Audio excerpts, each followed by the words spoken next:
Hey, John. I just wanted to show you something. I saw your flamingo project, which is pretty awesome. Good job. I love it. What I wanted to do was try and address the servo issue. So I agree with you. Servo is a total pain um, when they don't work. When they do work, it's a beautiful thing. The problem is these microbits support 3 volts of power, and the servos take between 3 and 5 volts of power depending on what you're doing with them. So especially as the batteries lose a little bit of power, they lose a little bit of voltage, and so you're not getting the full voltage, and then they have a hard time. So what I want to do, actually, I ordered an external battery pack, and I want to show you the difference and how you can have a servo based project with the microbit and not have to worry so much about that power. So I'm going to switch views here. See if I can switch in the middle. I don't think I can. I'm going to stop recording here. Then I'm going to show you on the microbit how this works.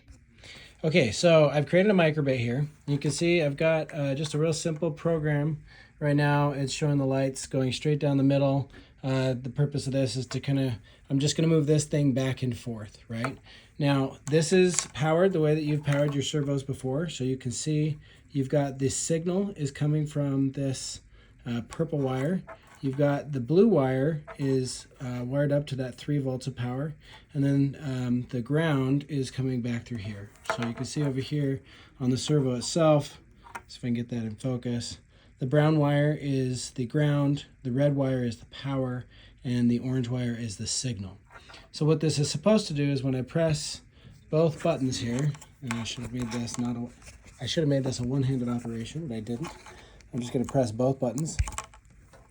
You can see I've got a signal there that's showing that is showing the direction that the servo should be doing. But over here, if you look at my servo, it's not even moving. If I listen to it, sometimes you can hear it like struggling, but right now it's just doing squat. So what I'm going to do instead is I got about a half dozen of these. And you can see here, I've got 4 AAA batteries. And so what happens when you do that, each battery is 1.5 volts, but these are connected in a series, which allows the voltage to add up. So this is actually 6 volts of power. All we have to do here is we need to replace the power, and we need to make sure that the ground is connected. So what I'm going to do is I'm actually going to release the power from here. So here's what I'm going to do now. I'm going to replace this middle wire right there with the power, which is the red, coming out of this 4-pack of batteries. All right, so now that I did that, I'm going to put that right here in the middle. Got a little jumper cable that I spliced onto the end of that. Now, this needs to be able to return power to the microbit, but the microbit is still being controlled by this battery pack, or powered by this battery pack, just not the motor anymore. So I'm going to connect the ground there. And you can see, as soon as I did that, it's still trying to run this code. And that whole time, it was fighting and trying to send a signal to run it. And it wasn't working, but it is now. So all I had to do, I didn't have to change my code at all. I just needed more power in order to make this reliable. And I can go ahead and stop that. I've got the touch sensor, tells it to stop. And when I press both, it just starts right back up again.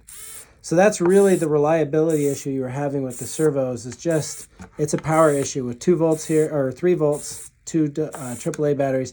It's just really not enough to reliably control the servos. But once I get the 6 volts in there, that's more than enough voltage that I need in order to control this. And this will run forever as long as I let it, and as long as I still have capacity in the batteries.